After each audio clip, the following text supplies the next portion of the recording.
everyone, and welcome back to the British Royal Fanatic Podcast. I'm Hayden, your American friend with a passion for British royal history. If you enjoy royal media in addition to current events and history within the British Royal Family, then you have found your home. If you could, hit that bell icon, hit that subscribe button down below so that way you can stay up to date on all things happening here on the channel. It's been a week. There's been a lot of news that has been going on this week within not only the British royal family, but other royal houses. There's a lot of speculation going on with Harry and Meghan and little Archie and Lilibet. There's royal works resuming. There's a lot of speculation about change that's coming, other sort of royal houses influencing others. And there's a lot to discuss and a lot to break down. There's a lot of fluff pieces going around, but there's also a lot of really serious, well-reported on news stories as well. So as always, double check your sources, double check who you're listening to and where you're getting your stuff. But today, what are we going to do? We're going to sort of cover a few smaller topics today that's in the overall theme of change within the House of Windsor. There's a lot of change that's going to be happening. There's a lot of change we've already experienced, and there's a big speculation that's going on right now in regard to Harry and Meghan and little Archie and Lilibet. So today we're going to try to have a better understanding in terms of what the future of the House of Windsor looks like now that Palace 2.0, we've used that term a little bit here on the channel, and other news sources, especially other TikTok commentators like Matter of Fact, have, lightly referenced it to sort of differentiate between when the late Queen Elizabeth II was still active doing duties, and now that Charles has ascended to the throne, what can things look like? What's going to happen? So before we get into today, let me know down below, do you think the king will end up giving Archie and Lilibet titles? What do you think is going to happen there? Let me know down below. So our first point of business today is talking about Lilibet and Archie, what all it looks like with them. Do they have titles? Do they not have titles? What's going on?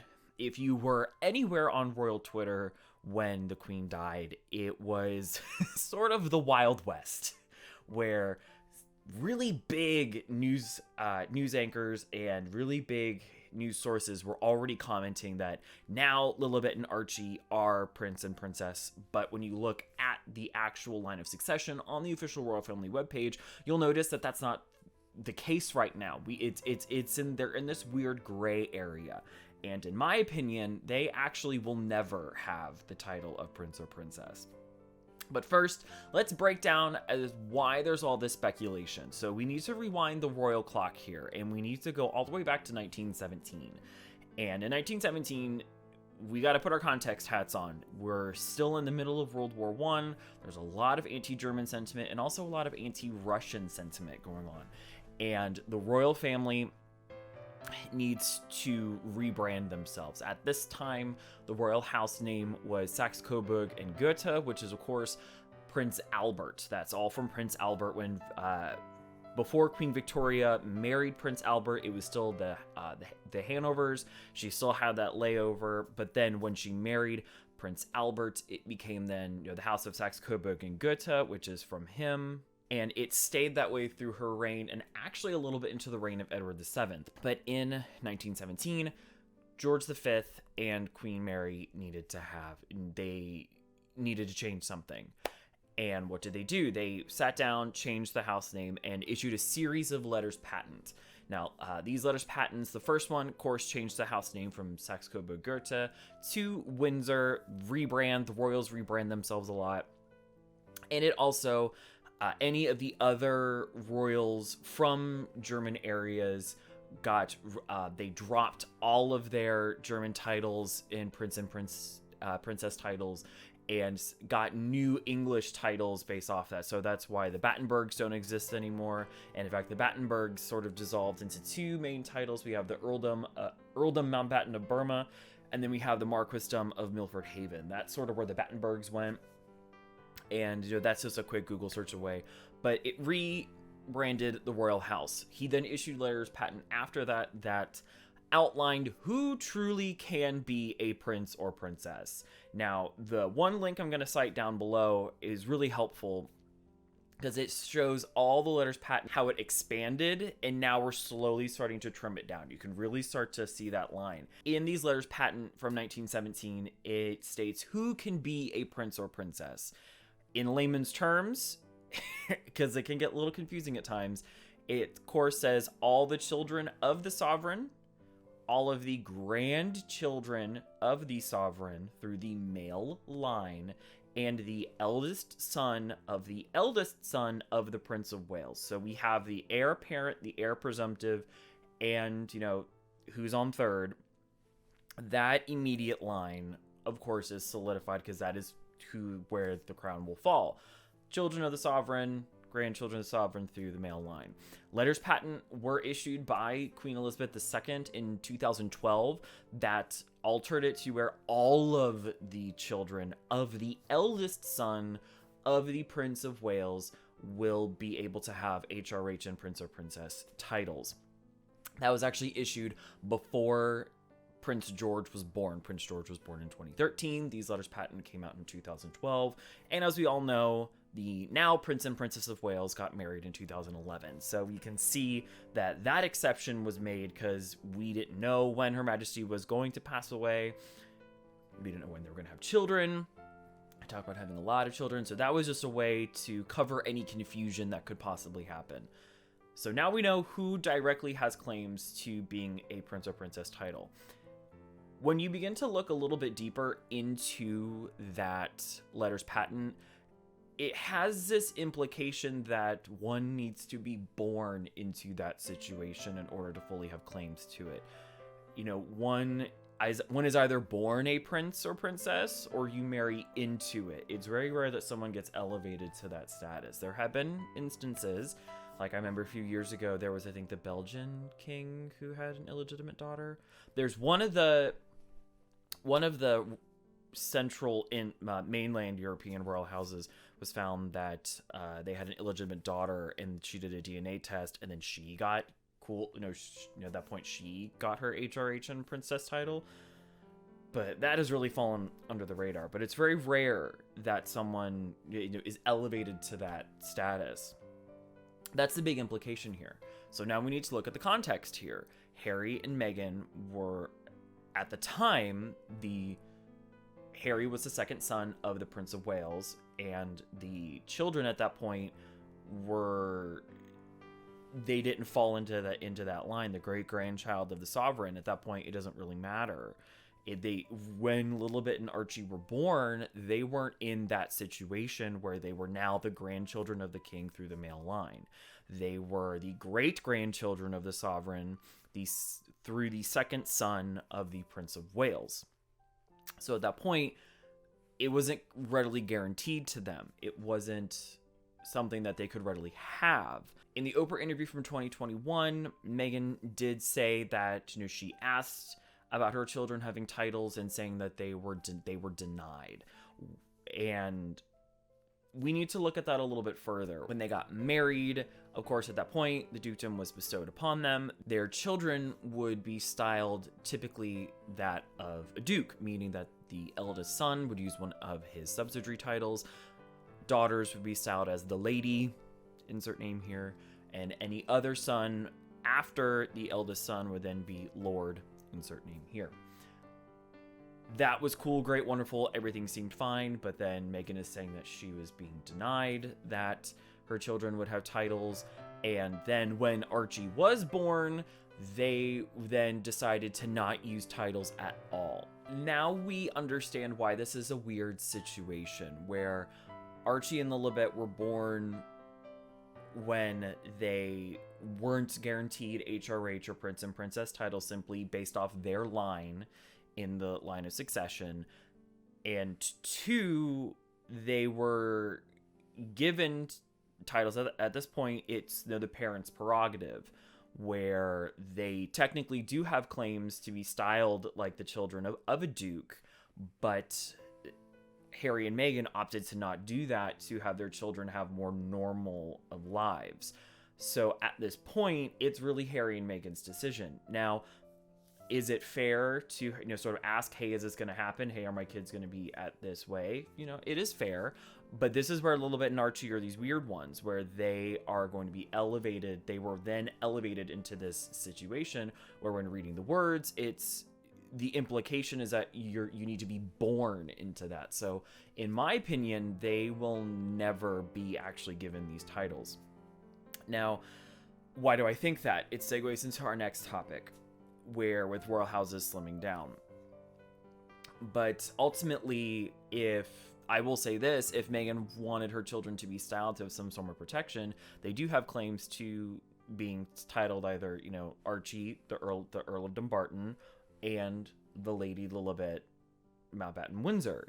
They do have claims to be styled like a duke, like the children of a duke, but that's ultimately Harry and Meghan decided not to do that. So it's this weird catch-22. The titles you want are not being guaranteed to you because of your place in the line of succession. It's nothing personal, it's just where you fall, but you could have titles, but you opted out to not have them. So it's this weird catch-22 here that a lot of people are pointing out, getting frustrated about, going, okay, then what do you want here? Do you specifically want?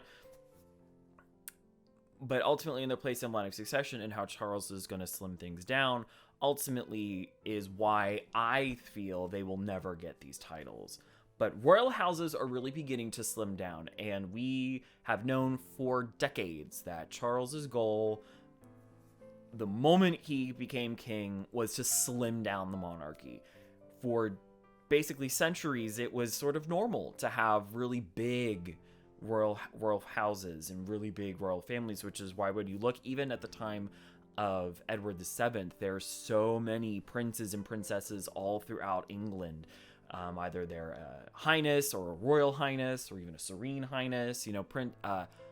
Queen Mary, when she was born, was a serene highness. She was actually Her Serene Highness Princess May of Teck. Her father was the Duke of Teck, and then she was elevated to Her Royal Highness, the Duchess of York, and then Duchess of Cornwall, Princess of Wales, and then Queen Consort. It was really common to have these big ones, but ultimately, when you look at it, it's a lot of financial burden on the public, where security and events and where the money goes into the Crown Estate and then gets divvied up between all the different...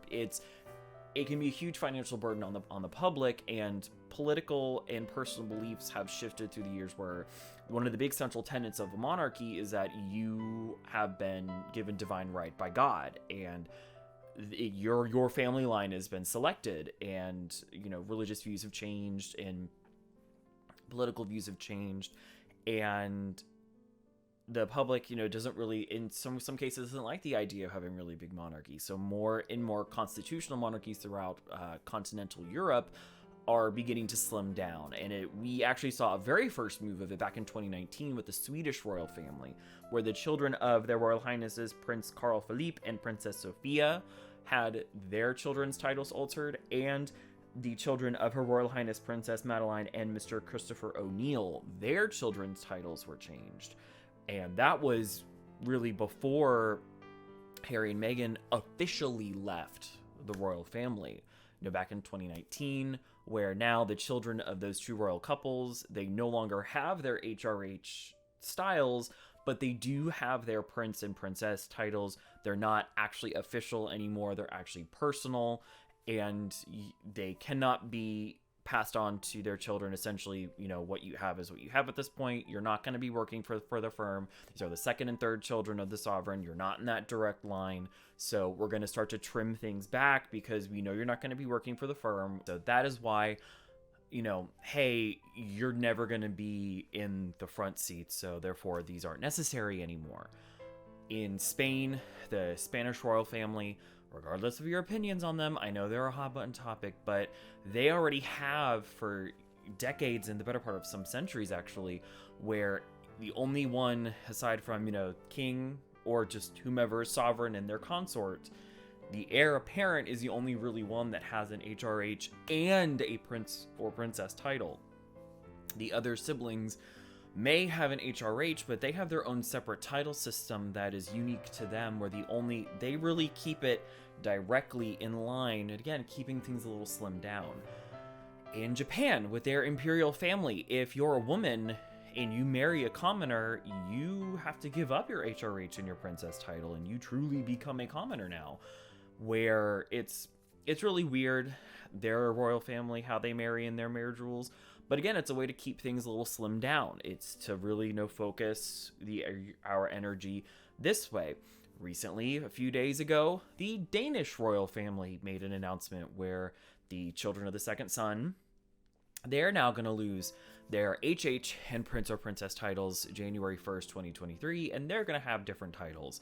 And regardless of, we're experiencing fallout, we're getting news about truly how they feel about it in real time, but that's already other houses that are really trying to slim things down, where the UK doesn't really look too weird anymore, wanting to slim things down, wanting to keep things really streamlined in that immediate line of succession, who can really be a prince or princess. At the time, the Crown even made fun of this, of Charles wanting to slim things down and his radical ideas of a monarchy, but now in this context of 2022, it's really not that weird, wanting to slim things down, wanting to keep things small, wanting to keep that network of who actually is the firm very, very tight-knit. So we really don't know what his plans look like in terms of slimming down the royal family, but whether Archie and Lilibet have titles is sort of this first step in really slimming things down. Now, at the time of recording, they have yet to make a comment. We don't really know truly what the king wants to do,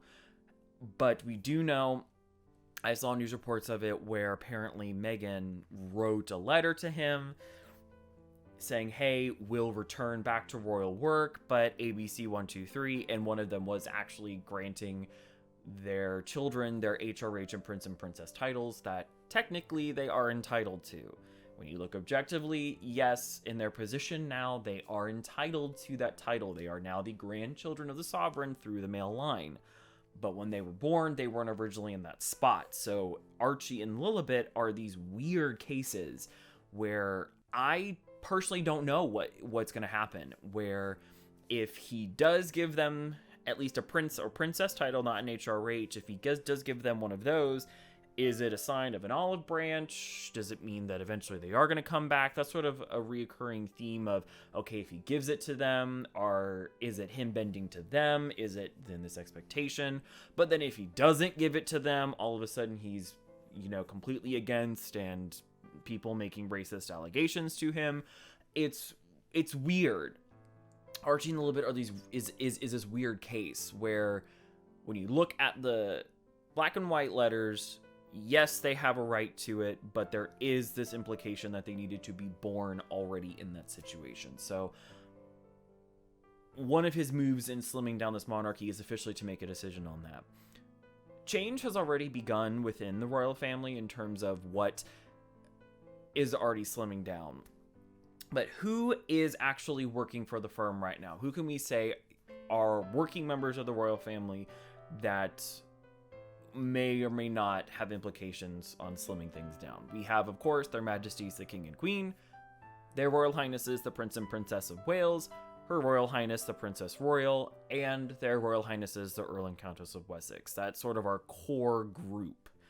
We do have his royal highness the Duke of Kent, in addition to their royal highnesses the Duke and Duchess of Gloucester, and her royal highness Princess Alexandra, the Honorable Lady Ogilvy. They also have worked for the firm. They do engagements. They don't do a lot. They show up from time to time, maybe one a month, maybe one every month and a half, where they do something officially for the crown. But they've been slowly fading away, especially the Duke of Kent and Princess Alexandra. They've been fading away, where the Duke and Duchess of Gloucester have really, they still do a decent amount. So I can actually predict they're the first to go on the chopping block in terms of who are working royals, because they were cousins of the Queen. The Duke of Kent and the Duke of Gloucester are cousins of the Queen, where their parents, George VI and the Duke of Kent and the Duke of Gloucester, the former ones, were all brothers. Their father was George V. So I can actually foresee that those ones, we already don't really see the Duchess of Kent anymore, besides that really comical article where she said she likes gangster rap and is a really big fan of Eminem, which that made me giggle seeing that come across my Twitter timeline. But if we are to talk about going on the chopping block first of current working royals, I would foresee that group of 4. Seeing now they're so far down in the line of succession. Of course, we still are awaiting the Dukedom of Edinburgh to be bestowed upon Prince Edward. We all know that was Prince Philip's dying wish that everybody knows about, and apparently, Charles, gets it. He knows that was both the Queen and Prince Philip's wish. When we look at the royal family's website, we can now see that the Duke of York with the Duke and Duchess of Sussex their positions have changed. They've actually, when you look at the About Me section of the royal family website, they've actually fallen directly to the bottom, where all the working ones are above them. They're just kind of down at the bottom. And at first, news sites were trying to make it look like their place in the line of succession has changed, the way that they were phrasing these really clickbait headlines.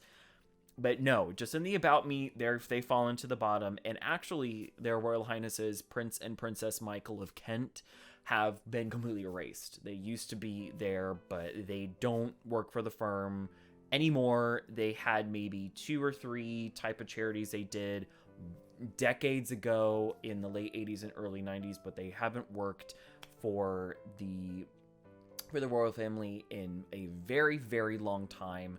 That's some of the changes we already notice. Websites changed. Certain people have already started to get removed. There's other things that we have noticed too. The big one is that legislation has already been put in place at the request of the king to change who can be a counselor of state. So a counselor of state, we've talked about multiple times here on this channel and in podcasts past, where a counselor of state is someone who can directly stand in for the king or whomever is sovereign. The only thing they can't do is dissolve parliament and appoint a new prime minister, but they can essentially do everything. And the current way that it's laid out is the counselors of state include consort to the sovereign, whomever that may be, and the first 4 adults in the line of succession that are over 18 or /21. They're of age, and they currently live in the UK. Based off those rules, the current counselors of state are Queen Camilla, Prince William, Prince Harry, Prince Andrew, and Princess Beatrice. Now, Princess Beatrice has never worked for the firm. She's never been a working royal. But of course, we have the big thorns in everybody's side, Prince Harry and Prince Andrew. Prince Harry doesn't live in the UK anymore, so that automatically disqualifies him with that current requirement. But also we have Prince Andrew, which we all know, if you have been following the podcast for a while, you know how we feel about Prince Andrew here on this channel. But what is this legislation thinking of doing? Well, the layman's terms bit of this is that Charles wants to be able to change who can be a counselor of state, who can actually step in for him, step into his shoes when need be. And the way that the law is set up outside from the sovereign consort, there's a minimum of 2 counselors of state at all times. And right now, 3 of them don't work for the firm. And that's a really big point for King Charles, is that you need to be working for the firm. We're going to change who can be working for the firm, who should be working for the firm, who can actually do that. He's really slimming it down. I don't necessarily know how far that's going to progress to, or if he can actually do it. I know there's also legislation going on right now that was appointed through various people to actually have Parliament strip Prince Andrew of his dukedoms and his other titles, because if you know what's been going on, you know what's been going on. It's been really hush-hush in terms of really quiet about updates. But if you know anything about the lawmaking process, regardless of where you are in the world, you know it takes a while. There's lots of committees that has to go through, votes. Okay, we hand it over here, review it, vote. Okay, now that both sides have reviewed it, both sides are going to vote. Okay, great. Now it needs to go here. It's a very long bureaucratic process that we won't know really anything more about until the beginning of 2023. But Charles is already in this process of slimming things down. And his coronation his coronation has been planned for decades now. It's actually going to be smaller. It's not going to be this big grand event that needs to, you know, help the country pick up by its bootstraps, because everywhere in the world right now, it's a crisis between housing market, supply chain, gas, cost of cigarettes. Everything is ridiculously expensive. The economies are teetering, and the idea of throwing a big ceremony in order to unite the country now isn't something that really is sitting well with everybody, and Charles knows that. So he is trying to have a slimmed down coronation where other representatives of the Commonwealth don't necessarily have to be there, because we don't need to overwhelm the airport. It's going to be, you know, at max 2,000 people. Cool, great. Who all is that? You know, will it be, you know, can members of the public participate in some way, shape, or form? There's also the investiture of the Prince and Princess of Wales. Where is that going to be in Wales? Is it going to be at Carnarvon Castle, like when Charles was invested? How big is it going to be? Or is it going to be something smaller? What all is that going to look like? And there we have it. Slimmed down monarchy. Will Harry and Meghan's kids have titles? In summation, no. They will not have titles now that Charles is actively slimming things down. Other royal houses are beginning to do the same thing. The writing's on the wall. Large monarchies are officially a thing of the past. Whether it's a constitutional monarchy or an absolute, that thought process of needing to have a large royal house is a thing of the past.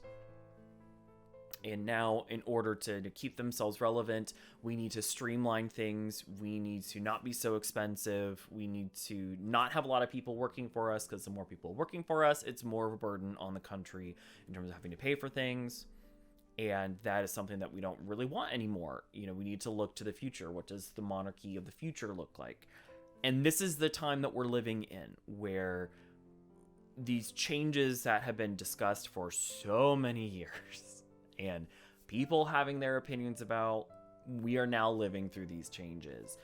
And a lot of people have opinions about them, which they're entitled to, where they don't really like it. I've seen some comments on Twitter where they actually like the idea of having a big royal family, but that's ultimately not what the resounding public wants.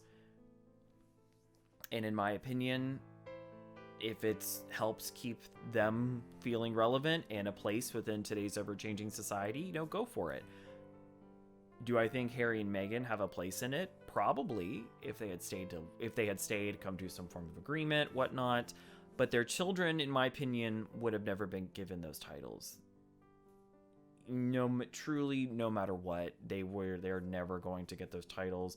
In my opinion, it's nothing personal. It's just a matter of, this is where you fall. This is what the future looks like. And you want your kids to have a normal life. That's one of the big things you keep harping on. You want your kids to have a normal life and be normal kids. Okay, then this is one of the parts of it. You know, it's this fun catch-22. But let me know down below in the comment section, what do you think? Of course, all my sources, socials are linked down below. Also, let me know down in the comments, who do you want me to collab with? Who are some royal commentators I should reach out to try to do some fun content towards the end of this year and into 2023? Who do you want me to collaborate with? Let me know down below. I would really like to get some people you really want on the show. So without further ado, everybody, have a great rest of your day, and I'll see you in the next one.